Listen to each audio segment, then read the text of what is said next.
is my oldest son, and he is autistic. Moise was born in 1997 in Lahore, Pakistan. There was nothing unusual about my pregnancy, except that Mo was a breech and he had to be born through C-section.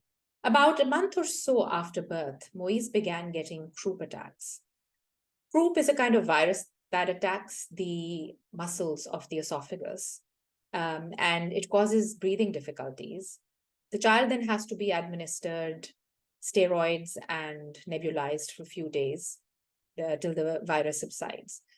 That was a difficult period in Mo's life, and for me and my husband, because we would end up in the emergency every second month with a child who was crouping, and this croup is also accompanied by this particular like a bark-like cough, which is very, very disturbing. So for the first 6 months or so of Moise's life, we were just trying to adjust to new parenthood and also dealing with the frequent croup attacks. Now, when I look back, I see that I missed out quite a few signals that indicated that Moise was an atypical child. The first thing was that he would react in a very unusual manner to the mobile on top of his crib. He would look at the mobile's movement, the circular movement, and get extremely excited. His whole body would almost get agitated with excitement, and he would contort his face in a way which I feel I haven't seen any other infant do. Also, he had a lot of sleeping difficulties. For instance, it was hard to put him to sleep. And he wanted to sleep in a particular position with his one hand under my face. And so he would sleep in the bed, in my bed next to me. And if I moved my position or the position of my face, he would just wake up. This was a clear sign of dysregulation, which I put down to Mo being a difficult sleeper and me being a novice mom, not very experienced in perhaps putting my child to sleep. Another thing which I only came to realize much later was that Mo never mouthed any of his rattles or his toys. Mouthing is a normal part of infant or child development because children learn about their environment through their senses by engaging with their different sensory organs, and the mouth being one of them. What I didn't know at that point was that the reason Moise was not putting any of his toys or rattles into his mouth was none other than he was orally sensitive. Another milestone that Mo missed was crawling. He would move from one place to another by just hopping on his bum. I didn't think much of all of these things.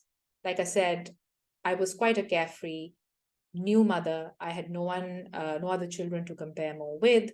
Also, there was a complete lack of awareness and knowledge about autism in my environment. And I just went along life as per usual. The only person who started feeling that something was not right was my dad. Primarily because Mo was also not babbling like regular children. So for me, that did not seem like a big deal because, I'd heard people say that boys always talk late and it's really not an issue, that I was just being paranoid. But the fact is that there was that lack of verbal reciprocity between Mo and his environment. So I went to see a pediatrician, not just one, I went to see two pediatricians, both of whom told me that I was being paranoid. There was nothing wrong with Mo. He had good eye contact and that he was just fine. So I had no other choice but to just go along with the flow and see what happens next. Soon after Mo turned 2, I had my second child. And around this time, certain behaviors began to appear in Mo. So, for instance, he would lie down on the floor for long periods of time, just pushing his body deep into the floor, straining his body, pushing his elbows, his knees, and slightly banging his head onto the floor as well. I attributed this to sibling rivalry and or jealousy, and the fact that because he was not able to talk, perhaps this was his way of showing his emotions. Of course, later on, I found out that this was probably due to the lack of proprioceptive input that he got from his environment. And again, going back to the sensory issues that lots of kids on the spectrum have, Mo was just basically trying to feel his body by pushing it deep into the floor. I think it was around this time that I also began to develop a subconscious awareness of something atypical about Mo.